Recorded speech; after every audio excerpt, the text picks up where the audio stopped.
estar aquí en el departamento del Casanare, la Unión de Trabajadores de la Industria Petrolera y Energética de Colombia, el sindicato más influyente, representativo, que se está constituyendo en la verdadera construcción de paz laboral en la industria petrolera colombiana. Pues se complace en cerrar en este momento nuestra asamblea anual. Hemos estado por 2 días aquí en el Casanare, que es una región muy importante para nosotros, reunidos discutiendo sobre los temas de gran importancia. Ustedes saben bien que hoy el país está desafiado por una realidad muy compleja, en la que se incluye una iniciativa gubernamental de acabar con la industria petrolera, que es patrimonio de todos los colombianos. Y este departamento sí que sabe de eso, porque buena parte de su Producto Interno Bruto proviene de esa industria. Porque es que no solamente son los empleos directos que se generan a través de la industria petrolera, sino los empleos asociados. ¿Cuántos negocios, cuántas oportunidades de inversión se desarrollan gracias a los empleos que genera la industria petrolera? Y eso sin contar las regalías, los impuestos, la inversión extranjera directa que atrae esta industria, la inversión social que desarrolla.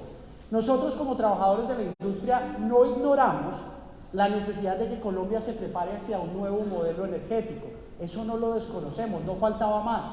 Pero lo que sabemos es que los recursos que necesita el país para poder estar listo para ese nuevo modelo energético los tiene que sacar de algún lado. Y ese lado que es el que hoy tiene el país, entre otros, el más importante es la industria petrolera. Y es por eso que la Asamblea en pleno hoy ha decidido varias cosas importantes. Entre ellas, el seguir adelante con nuestra campaña en defensa de la industria petrolera como patrimonio de todos los colombianos. Dicho todo eso, también quiero contarles que la UTIPEC sigue avanzando. Estamos en este momento en el proceso de negociación colectiva con varias empresas petroleras del sector privado, pero también hemos firmado acta de garantías para iniciar ya el próximo 10 de abril la negociación con Ecopetrol. Allí estamos creando una alianza muy interesante. Hoy Ecopetrol ya tiene 31 sindicatos. Ese es un fenómeno muy complejo que se viene desarrollando en la empresa más importante de todos los colombianos, y estamos participando en un proceso de unión porque la gran mayoría de esos sindicatos es consciente de que las pretensiones desaforadas del que hoy es el sindicato mayoritario y tradicional en esa organización, en esa compañía, pueden llevar a la quiebra. De seguro llevarán a la quiebra el patrimonio de todos los colombianos, y por eso la gran mayoría de los sindicatos hemos dicho: tenemos que unirnos y tenemos que defender a Ecopetrol en primer lugar como fuente de trabajo de los trabajadores de Ecopetrol, pero además como un patrimonio de todos los colombianos que somos dueños de esa empresa. Y pues como no todo lamentablemente puede ser tan exitoso como lo que les estamos contando, también queremos aprovechar este espacio que muy generosamente los medios de comunicación del departamento nos han abierto para hacer una denuncia pública. Y es que, producto precisamente de esa iniciativa contundente en defensa de la industria petrolera colombiana, en defensa del país, en resistencia frente a reformas que claramente son lesivas para todos los colombianos, pues los violentos nos han empezado a tocar. Hemos sido víctimas de unas amenazas que tienen asidero, que ya las autoridades tienen conocimiento. Han particularmente amenazado la vida de nuestro directivo nacional de la UTIPEC y coordinador operativo aquí en el Casanare, el señor Alejandro Meneses, y yo quiero que sea él el que les cuente en más detalle la situación. Presidente, muchas gracias, y a todos los medios de comunicación muy buenas tardes. Muchas gracias a toda la gente que nos está viendo ahorita en Casanare. Esta es una situación triste, que en Colombia un líder de derechos humanos no pueda manifestar lo que piensa. No es posible que primen las ideas sobre la vida de una persona. Es más importante la vida de una persona. El pasado sábado a las 7 de la noche en la 20:11 fui abordado por un sicario, pero este sicario no logró su objetivo porque Dios me cuida y Dios me guarda a mí y a mi familia. Estos personajes están identificados. Queremos que sepan que ya sabemos quiénes son. Están identificadas las placas de la moto con la que me abordaron. y muy pronto esperamos tener las capturas correspondientes, presidente. Ya sabemos qué clase de grupo es, las autoridades, todo esto tema es materia de investigación. Sin embargo, pues invitar a todas aquellas personas que nos están viendo en este momento al diálogo, a la concertación, a que hay que poder expresar las ideas sin necesidad de atentar o amenazar a la vida de las demás personas. No es posible que en Colombia, después de tanta sangre derramada, sigan asesinando líderes sociales. Nos solidarizamos con todos los líderes sociales asesinados a la fecha en Colombia, los que están siendo víctimas de amenazas en este momento en todo el país. No es posible que sigamos en esta mala conducta, es triste. Aprovechamos también, presidente, si me lo permite, en enviar una solidaridad y un abrazo a las familias de los 9 soldados asesinados en el Catatumbo. También nos acompaña precisamente mi coronel Galindo, que hace parte de la Reserva Activa, hacerle extensivo a las fuerzas militares y a todos los soldados de la patria este saludo de solidaridad, en donde entendemos que Colombia no se puede seguir bañando de sangre. En Colombia tiene que primar el diálogo y la concertación, y la UTIPEC, esta organización, ha sido leal y fiel a esta manera de hacer las cosas. Nosotros creemos que por las buenas sí es posible alcanzar hasta lo imposible, y queremos que nos dejemos de ver como enemigos. Estamos en contra del odio de clases, estamos en contra de vernos como diferentes, cuando en realidad todos tenemos un mismo objetivo, un mismo bien común, que son nuestras familias, que nos esperan en casa. Entonces rechazamos contundentemente y denunciamos, no solamente ante las entidades pertinentes que ya tienen conocimiento de este tema, sino ante los organismos internacionales. Denunciamos estos ataques que están haciendo contra la vida de las personas que estamos liderando causas de derechos humanos. Para el caso de nosotros, el derecho al trabajo. Estamos a puertas de una masacre laboral en Colombia con estas reformas que se vienen. Más de 600.000 puestos, y por no decir millones de puestos de trabajo en Colombia están en juego con lo que se viene, y esto hay que denunciarlo. Entonces, como sindicatos tenemos la obligación natural de denunciar cuando se van a acabar trabajos, y estas reformas quieren acabar con trabajos. Esto es la denuncia que queremos hacer, presidente, y a todos los medios de comunicación de mi parte, muchas gracias. No sé si tengan preguntas. Alejandro, muchas gracias. Yo cierro diciéndoles: la Unión de Trabajadores de la Industria Petrolera y Energética de Colombia es un sindicato constructor de paz laboral. Nosotros no compartimos la visión de lucha de clases y de conflicto social que tradicionalmente nos han querido imponer para mantenernos en una lucha fratricida. Nosotros realmente le hemos apostado a la generación de valor desde unas relaciones bien construidas. Y hoy apelamos a ustedes, los medios de comunicación que tienen el poder de mover a la sociedad, para que como sociedad entera nos cuidemos y nos rodeemos y seamos capaces de superar esta historia de tanta tragedia que ahora nos está tocando directamente, que nos ha querido acallar a través de esta situación, pero que seguiremos firmes para tratar de defender. Muchas gracias. Presidente, te he dicho que, no digo el nombre, pero la verdad que es la uso porque es el sindicato más antiguo y tradicional que tiene Copetrol. Es horas el apetito de ese sindicato, y que de seguir así se va a acabar, porque ya ha pasado por otras entidades de gran escala en el país. ¿En qué cambia la postura de ustedes, del PIPEC y los demás sindicatos que se han unido frente a ese apetito voraz que usted menciona de la USO? Claro, nosotros como sindicatos estamos promoviendo la mejora continua de los derechos y beneficios de los trabajadores. Eso está claro. Pero lo que pasa es que sabemos que el primer beneficio y derecho al trabajador es que haya empresa para que lo contrate. Lo que estamos viendo de parte del pliego de peticiones que presenta la Unión Sindical Obrera es que exacerba los beneficios y las expectativas para los trabajadores, y además pretende que la empresa colombiana de petróleos se convierta en una empresa de generación de energía renovable, lo cual puede no ser visto malo, pero lo que pasa es que no puede pagar todos esos beneficios. Entonces es asegurar la quiebra. ¿Cómo va ese pliego de peticiones? Ecopetrol será la siguiente Telecom, y tristemente lo único que tendremos es una historia de lo que fue una gran empresa del país. Sostienen ustedes en su argumentación que el gobierno nacional con sus reformas pone en peligro más de 500.000 de empleos. ¿Pensaría uno que se trata de un gobierno tan torpe de acabar con su estructura empresarial? Entonces, ¿qué país va a ir después? ¿Y qué decir desde este sindicato de todos estos escándalos de corrupción que están sacudiendo a esa industria petrolera que tanto defienden ustedes? Ayer nomás Copetrol fue tomado por delegaciones de la Superintendencia Industria y Comercio, investigando precisamente todo ese tipo de situaciones. ¿Qué decir de esa deuda social, ambiental e incluso de derechos humanos que tiene la industria petrolera con el país? Esa industria petrolera que tanto defienden ustedes. ¿Y qué decir frente a, por ejemplo, el caso concreto de la amenaza? ¿Fue un hostigamiento, fue una amenaza directa, fue una exhibición de armas o fue algún tipo de alusión verbal que hizo poner en riesgo su integridad, que ahora se atribuye pues a la condición de líder social suyo como dirigente de Uribe?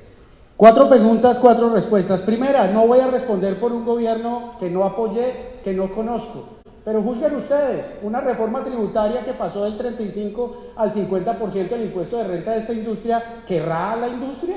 No, lo que quiere es acabarla. Pues lo han dicho públicamente, allá en Davos lo dijeron, que era un compromiso planetario acabar con la industria petrolera. Y esos son los 600.000 empleos de los que estamos hablando.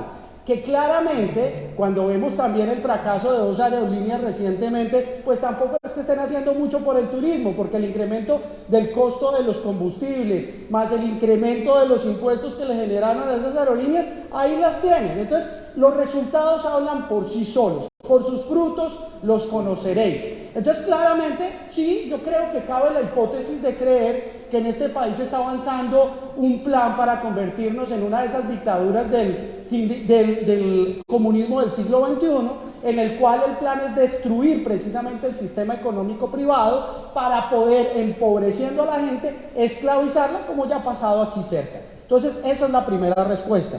En la segunda respuesta, yo creo que nosotros tenemos que distinguir bien entre investigaciones y fallos. Ayer pudo haber habido un show, perdónenme, con todo respeto lo digo, pero es que no podemos ya ahora decir corrupción cuando apenas se hizo una diligencia. Entonces yo creo que aquí en este país parte de la construcción de la paz es ser responsable con los momentos, tanto jurídicos como sociales, que estamos viviendo. Yo creo que hay una pugna muy importante por la joya de la corona. Eso pasó en Venezuela. Y por eso es que hasta hoy se están dando cuenta los miles de millones de dólares que se robaron de PDVSA. Entonces aquí tenemos que ser conscientes de que, esperemos, yo confío en que la superintendencia esté haciendo un oficio correcto, pero esperemos a que haya unos fallos antes de generar acusaciones contra la alta dirección, que la semana pasada más bien estaba anunciando 33 billones de beneficios para esta nación. Tercero, sobre la supuesta deuda histórica. Por Dios, yo conozco este departamento. No podemos hablar o no podemos repetir, digamos, lo que convenientemente algunos han dicho. El país tiene unos retos de desarrollo impresionantes, pero ¿ha sido la industria petrolera la que les quedó en deuda? Perdón, vayamos y expulquemos los millones de dólares que han recibido las regiones en regalías y en impuestos. ¿Fue la industria petrolera la que le quedó mal a la sociedad? No juzguen ustedes. Yo lo que digo acá es que sin industria petrolera lo que va a haber es más pobreza, más desempleo, más miseria. Y eso no va a construir desarrollo para el país.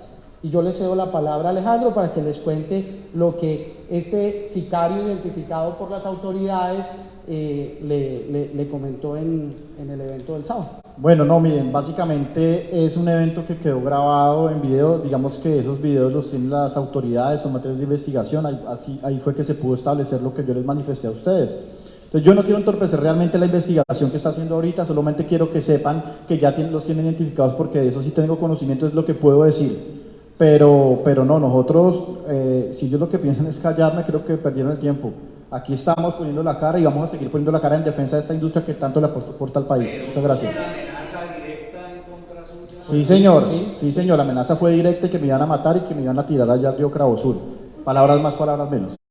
Y de un grupo armado. Señalan directamente sicario. Esta persona tiene antecedentes ya de haber sido pues un actor de estos delitos y directamente intentó agredirlo de esa forma para que se señale como sicario directamente. Materia de investigación, digamos que Esa esa es la información, es un sicario, yo les puedo decir eso. Luego, cuando los capturen, ahí ustedes se van a dar cuenta, y como dijo ahorita mi presidente, cuando salga el fallo condenatorio, pues ahí volveremos si quieren y les contamos cómo fue el tema. Entonces, yo quiero responder la primera. ¿Significa que se puede estar involucrando con algún grupo en particular? Claro que sí. ¿Al servicio de alguien? Sí, señor. Sí, señor, no, es materia de investigación. Ellos sí saben, claro, obviamente las autoridades sí han avanzado en el tema y lo que queremos que sepan es que ya saben quiénes son. Entonces, estamos esperando las capturas, sinceramente. Yo sé que esto va a salir muy pronto. O sea, que hay más Sí, personas. claro, eso es crimen organizado en contra de lo que estamos haciendo para defender esta industria. Presidente, este gobierno de izquierda que está en Colombia habla con toda frecuencia y lo más derecho del país de descarbonizar y descarbonizar la economía nacional. Incluso está hablando de que el turismo puede llegar a suplir esos millonarios recursos, billonarios recursos que la industria petrolera le aporta a la nación. ¿Sí tiene algo de cierto el gobierno o no? Miren, hay que ser muy honestos. Lo que pasa es que este gobierno es bastante demagógico. Claro, el mundo tiene un problema grave. Un problema porque los gases de efecto invernadero están generando un impacto sobre el clima global. Pero es que el mundo también tiene otro problema grave. Tiene cerca de 8.000 millones de personas que todos los días nos levantamos a consumir energía. Que eso es lo que hace la calidad de vida, el consumo de energía. Y esa energía se suple más del 75% hoy con petróleo, gas y carbón. Y cambiarlo, eso no es un decreto presidencial ni de este presidente ni del rey Pepinito en Colombia. Eso necesita una infraestructura para atenderlo.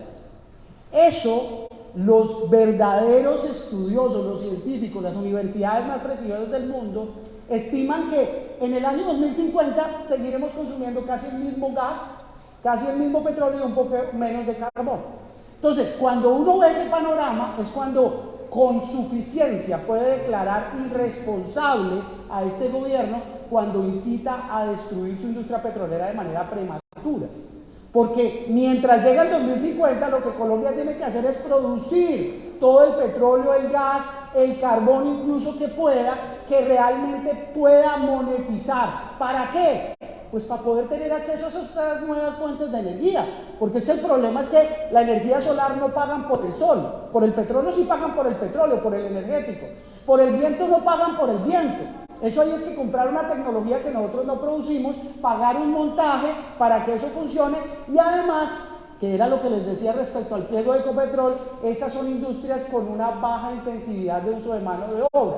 Es decir, que después de construido el parque solar, ya hasta robots hacen el mantenimiento. Entonces, ahí es donde está el tema. Nosotros sí creemos que el país debe prepararse hacia un modelo en el cual la energía del mundo sea suplida de una manera distinta.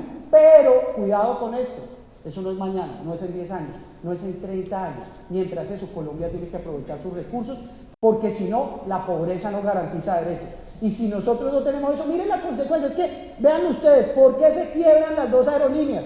Lo están diciendo ustedes los medios de comunicación, incremento de los combustibles, incremento de los impuestos. Entonces, si no producimos combustibles, no vamos a tener con qué financiar el turismo. O sea, el turismo, ¿cómo lo vamos a hacer si no vamos a tener inversión a causa de eso? ¿Cuál es el modelo que ustedes plantean entonces para el sector minero energético? Y dos, ¿cómo vieron ustedes la salida del presidente de Ecopetrol, Felipe Bayón, una salida intempestiva que no se esperaba y que supuestamente se estaba dejando buenos resultados en una empresa que requiere de una solidez? Nosotros creemos que Colombia debe hacer una transición no solamente energética, sino una transición social y económica. Es decir, sí debemos promover los otros sectores de la economía, pero es que ahí es donde está nuestra diferencia con este gobierno. Aquí dicen hay que acabar con el petróleo para tener turismo. ¿Quién dijo? Vayan a Dubái. No acabamos de ver el Mundial de Qatar. Esa gente tiene turismo de alto nivel porque con la plata del petróleo hicieron eso. Entonces, eso es lo que nosotros planteamos. Hoy tenemos que aprovechar nuestros recursos mineroenergéticos con altos estándares. Y quiero decirle, y a propósito de la respuesta frente a Ecopetrol, Ecopetrol viene en un proceso que el saliente presidente llamó la sostenibilidad. Y la sostenibilidad tiene que ver con la capacidad de aplicar toda la tecnología y el conocimiento para hacer nuestros procesos más sostenibles. A eso es a lo que nosotros le apostamos, a una industria petrolera, mineroenergética que sea sostenible, que la podemos hacer. La industria más regulada y más vigilada en el país es la industria petrolera. Y eso es lo que tenemos que hacer, una industria responsable que genere los recursos, ¿para qué? Para poder estar preparados para ingresar en ese nuevo modelo energético. La salida de En cuanto a la salida, para nosotros es una pérdida, pues creemos que los resultados del doctor Felipe Bayón hablan por sí solos. El crecimiento que ha tenido Ecopetrol, el aporte que le ha hecho Ecopetrol a las finanzas públicas del país, eso pues creo que no está en discusión. Nosotros creemos que es una gran pérdida y creemos que ojalá nuestro país tenga la capacidad de que sea reemplazado por alguien que tenga unas competencias similares a las que tenía el doctor Bayón. Hay un documento oficial de esta asamblea de los sindicalistas de Ecopetrol, de la industria petrolera del país, frente a todas estas reformas que está planteando el gobierno nacional. Hay un documento está oficial. Y dos, como esto es una asamblea y una nueva mesa directiva, ¿cómo quedó conformada? Bueno, tenemos varios documentos en los cuales hemos manifestado nuestra posición. El más reciente fue respecto a la reforma laboral. En nuestra página web www.utipec.org tenemos públicos esos documentos. Y claro, nosotros permanentemente estamos generando un debate constructivo, porque claramente nosotros no estamos haciendo una oposición por un tema ideológico. Nosotros somos un sindicato y defendemos el empleo. Y pues para defender el empleo necesitamos que hayan políticas públicas que lo garanticen. Y esa es nuestra posición. Respecto a la conformación de la asamblea, sí, efectivamente en esta asamblea en particular hubo una renovación de la junta directiva. La junta directiva fue elegida para los próximos 6 años. Tuvimos el honor de tener una ratificación de una buena parte de esa junta directiva que veníamos liderando el proceso de manera previa, pero también tenemos la incorporación de nuevos trabajadores. Tenemos trabajadores de todo el territorio nacional, tenemos mujeres, tenemos hombres, tenemos trabajadores de varias empresas, de los niveles operativos y administrativos. Tenemos una junta muy plural y representativa de toda la industria. Presidente, habló usted al iniciar su intervención de la paz laboral. Cuando uno maneja el tema de que hay en camino una reforma laboral, pero que también los sindicatos de la industria petrolera, pues así como las de la educación, son como muy autónomos, esas luchas sindicales siempre terminan siendo aplaudidas por las masas laborales, por las grandes cantidades de trabajadores. ¿Cómo manejar un equilibrio, hacer un equilibrio para satisfacer al trabajador sin poner en riesgo la industria petrolera y que de verdad se pueda aplicar desde el sindicato? Qué buena pregunta. Esa es nuestra filosofía. Es que la paz laboral para nosotros no es un discurso.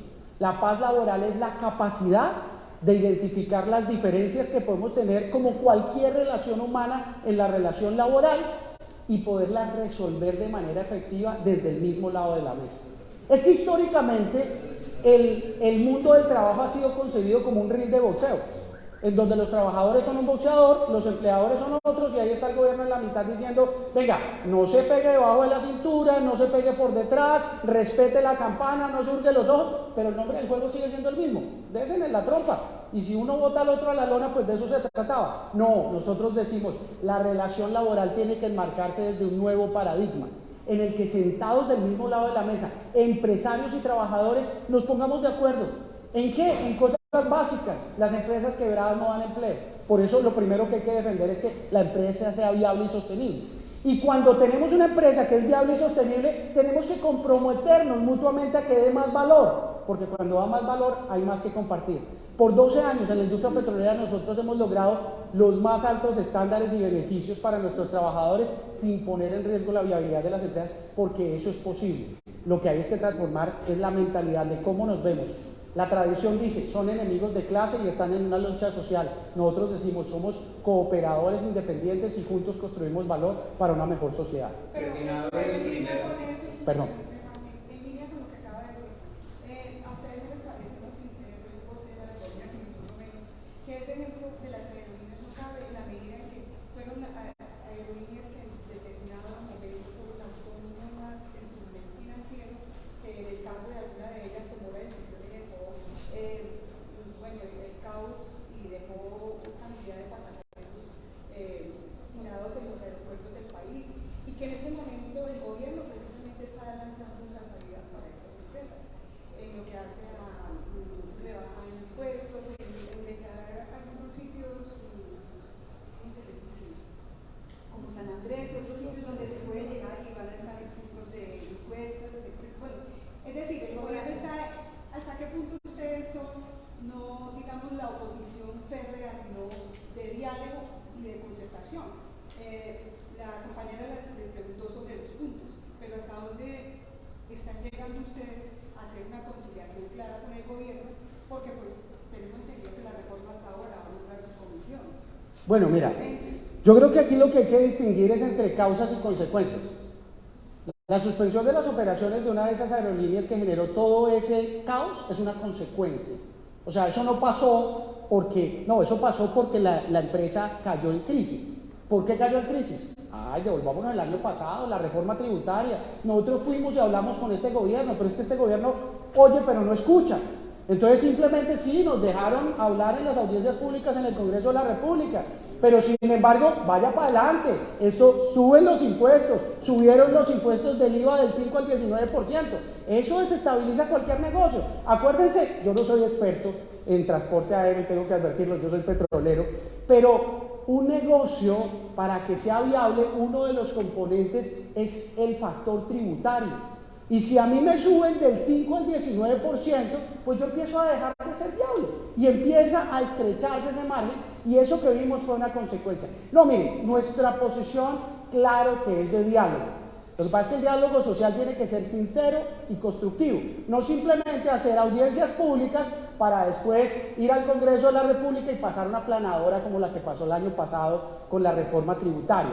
Eso es lo que estamos advirtiendo en este tema. En la reforma laboral, por ejemplo, sí, claro, ¿quién niega que no queramos que los trabajadores sean mejor remunerados, que tengan más estabilidad, que los contratos sean más sólidos? Claro que lo queremos, pero es que lo primero para eso es que haya empleo. Y resulta que esta reforma laboral no genera empleo y la reforma tributaria acabó de desincentivarlo. Si hacemos más caro y más complicado el generar empleo, lo que vamos a hacer es subir la tasa de informalidad y de desempleo. Entonces ahí es donde nosotros decimos, no, sentémonos del mismo lado de la mesa y construyamos algo que haga crecer la torta para todos y por tanto que todos tengamos grandes beneficios. Presidente, Ecopetrol es para Colombia una entidad, una empresa que le aporta al año 42 billones de pesos.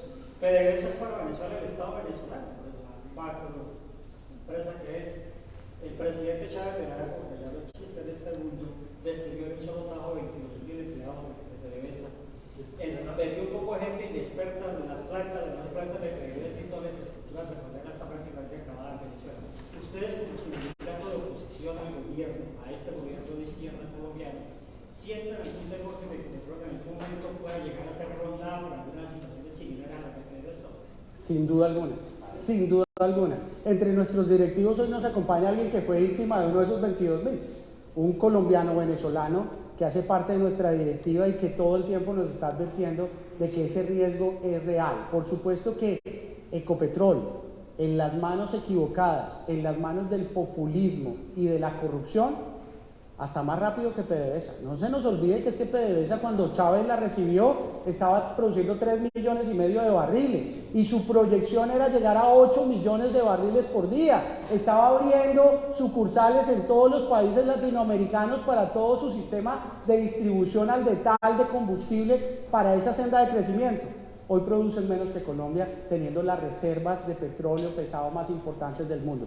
No, claro, la capacidad de destrucción que tiene ese paradigma es absurda, y por eso nosotros estamos totalmente jugados a defender la industria petrolera, que es el patrimonio de todos los colombianos. Y por eso hacemos un llamado a todos los trabajadores en Ecopetrol, en las empresas privadas, a que nos unamos en torno a eso, porque esta empresa, que es nuestra fuente de empleo, también es de todos los colombianos. Precisamente sienten ustedes que los han dejado solos, y muchas empresas que se han beneficiado de Ecopetrol o la comunidad en general frente a la posición que ustedes han tomado, pues en esa voz de rechazo, de protesta a esas decisiones del gobierno nacional.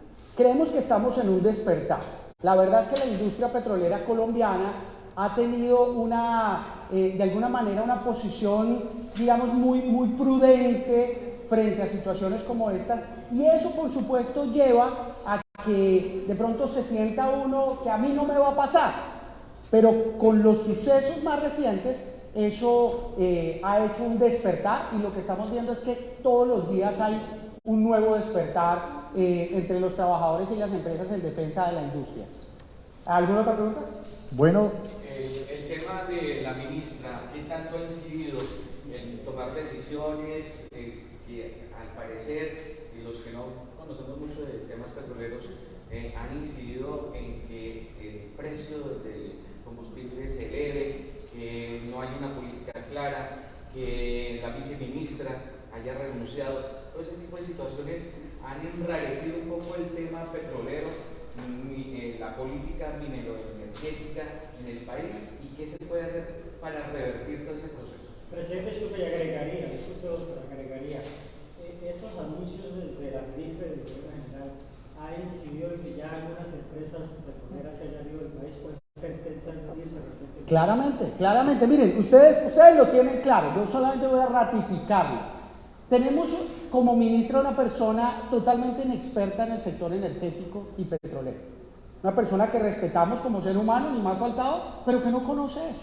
Y que además es un activista en contra de esto, o sea, ni siquiera es alguien que solamente ignora, sino que además es un contradictor de la industria, que alguien dice, la escogieron mal, no, la escogieron bien para lo que tenía que hacer, y es acabar la industria petrolera, pues públicamente lo ha dicho, o sea, es que eso no lo estamos inventando nosotros. Ahora, esos mensajes que ella ha dado, por supuesto, están generando una mayor incertidumbre para importantes inversiones. 33% de la inversión en exploración en el 2023 ya no se va a hacer. Y como yo le he dicho a la gente, eso no es solo un número, eso es 33% menos de adquisiciones, 33% menos de empleo, 33% menos de oportunidades para que los colombianos podamos crecer. Segundo, hechos concretos, lo que pasó en el Caquetá, un abandono de la institucionalidad hasta que una horda, que los videos mostraron, que pareciera ser muy cercana a los representantes del gobierno, causan la tragedia de matar a un policía, de secuestrar a otros cuantos, de destruir por completo el campo, hasta el punto que la empresa ya le pidió al Estado colombiano acabar el contrato porque no es viable reconstruir el campo. Esos son hechos concretos de una política que se ha declarado que es acabar con esta industria. Lo que pasó unos días antes, unas semanas antes de lo del Caquetá en Puerto Gaitán, iban a hacer lo mismo. Lo que pasa es que gracias a Dios allá nos movimos muy rápido, y eso, gracias, y por eso yo invoco a los medios de comunicación, porque el poder que ustedes tienen es enorme. Gracias a ustedes logramos visibilizar el problema y eso se frenó en Puerto Gaitán. Entonces no, por supuesto que la cartera de Minas y Energía de este gobierno ha sido eficaz en la tarea que le han asignado, y es acabar con esta industria. ¿Qué opinión le merecen ustedes como sindicalistas, primero que todo, y que defienden los intereses de su nicho laboral, pero también la empresa como tal? ¿Qué opinión le merece ese crecimiento anunciado por parte del gobierno del precio del petróleo, de la gasolina, como comentaba ya el colega? Porque pareciera que a nivel nacional como que el pueblo está muy conforme, como muy aceptando esa triste realidad que llevaría el precio a 20.000 pesos en muy poco tiempo, y eso significa un impacto muy grande en la canasta alimentaria y todo lo demás. ¿Qué opinión le merece? ¿Es necesario ese desmonte de ese subsidio? ¿Cómo se venía haciendo anteriormente? ¿Y por qué con un gobierno de izquierda tuvo que desmontarse eso, que es lo irónico? Y lo otro que quisiera preguntarle allá a nuestro amigo Alejandro Mereces, en estos momentos, ¿cómo es su vida sabiendo de esa amenaza, más allá del esquema de seguridad que me imagino ya debe tener? ¿Qué va a hacer? ¿Cómo va a manejar ese tema? Ok, entonces si quieres empiezo yo y te doy la palabra. Entonces, miren, sobre el tema de los combustibles, ahí hay unos tecnicismos importantes, y es cuánto debe valer un galón de gasolina. Y entonces, este país desde hace mucho tiempo dijo, nosotros debemos tener una economía capaz de pagar el galón de gasolina a paridad de importación. Es decir, cuánto costaría en la costa del Golfo de los Estados Unidos traerlo en un buque, descargarlo en Santa Marta, transportarlo por unos poliductos, y eso es lo que tiene que pagar la gente. Así la produzcamos en Colombia. Esa es una racionalidad técnica, pero me encanta cómo lo enfoca. Oiga, un gobierno que se dice ser de izquierda, que dice ser favorable a las clases más bajas de la sociedad con menos capacidad adquisitiva, no tener la posibilidad de corregir esos tecnicismos y ajustarlos a una realidad como la que hoy vive el país, con una inflación desaforada, eso es lo que a uno le extraña. Porque es que, venga, el gobierno es el único que no está mal de plata. Con la reforma tributaria, con las transferencias de Ecopetrol, ellos sí que tienen con qué ayudarle al país, pero se están negando a hacerlo. Y se están negando a hacerlo a sabiendas de que eso no afecta a los ricos, como supuestamente lo dicen. Eso afecta al que anda en una moto. Eso afecta al que compra mercado en la galería, porque es que allá el precio sube cuando el precio de la gasolina sube. Entonces sí, a nosotros nos preocupa mucho porque sabemos del soporte técnico que tiene esa decisión, pero precisamente ahí es donde los estadistas de verdad, cuando aprecian a las naciones que gobiernan, toman decisiones para compensar cuando esas decisiones técnicas empiezan a afectar la realidad de las personas. Entonces, eso es lo que nos preocupa a nosotros, Alejandro. Dios es mi fortaleza. ¿Sí? Quiero que esa es la respuesta principal. ¿Sí? Yo confío mucho en Dios. Y Él por algo me puso a hablar de los derechos de los trabajadores desde hace casi ya 12 años. Sin embargo, nos tomamos muy en serio esta situación que se presentó y vamos a ser muy responsables con la seguridad. Tenemos el respaldo de nuestra organización UTIPEC, el respaldo de nuestras instituciones. Muchas gracias a la Policía Nacional que dan su vida en campos petroleros y aquí en la ciudad. Son objetivo militar, miren cómo les toca andar en el gobierno de la paz total. Entonces este tema yo creo que nos está empezando a golpear a todos. La vida le cambia a uno, pero vamos para adelante, porque para atrás no coger impulso. Entonces, muy responsables con todo el tema de la seguridad y vamos a seguir denunciando todos los atropellos en contra de esta industria en el nombre de nuestra organización y a defender los derechos de todos los trabajadores y hacerle la invitación a todos los trabajadores de la industria petrolera a que busquen a la UTIPEC en donde se encuentren y se afilien masivamente a este sindicato que sí representa los derechos de ustedes y que sí quiere salvar sus puestos de trabajo y que sí quiere salvar esta industria. Afiliado, trabajador de Ecopetrol, si está viendo esta señal, lo invitamos a que nos busque y se afilie en el Meta, en Casanare, en Cartagena, en todas las partes del país. Los invitamos a que nos busquen y se afilien a la UTIPEC. Queremos salvar a Ecopetrol. La UTIPEC es la salvación en este momento en materia sindical de la empresa de todos los colombianos. Muchas gracias. Yo creo que ese es en el tema mío, presidente. No sé si hay más preguntas. Tengo una inquietud, hablando precisamente de Ecopetrol, que es una de las empresas más importantes. El presidente saliente, Felipe Bayón, estuvo acá en Floreña y dio a conocer unos proyectos con una proyección hacia 2050, si no estoy mal. ¿Ustedes creen que podría variar esa proyección que dio, ese derrotero, esas directrices que hay hacia largo plazo y cambiar esas iniciativas que podrían ir de pronto no acorde a ese desarrollo? Miren, cuando les conté lo que les conté de PDVSA, sí podría, pero lo que quiero decirles es que esta organización en representación de los trabajadores de Ecopetrol dará lo que tenga que dar para defender a esta empresa que es patrimonio de todos los colombianos, porque lo que no podemos es permitir que nos roben ese patrimonio que es de todos.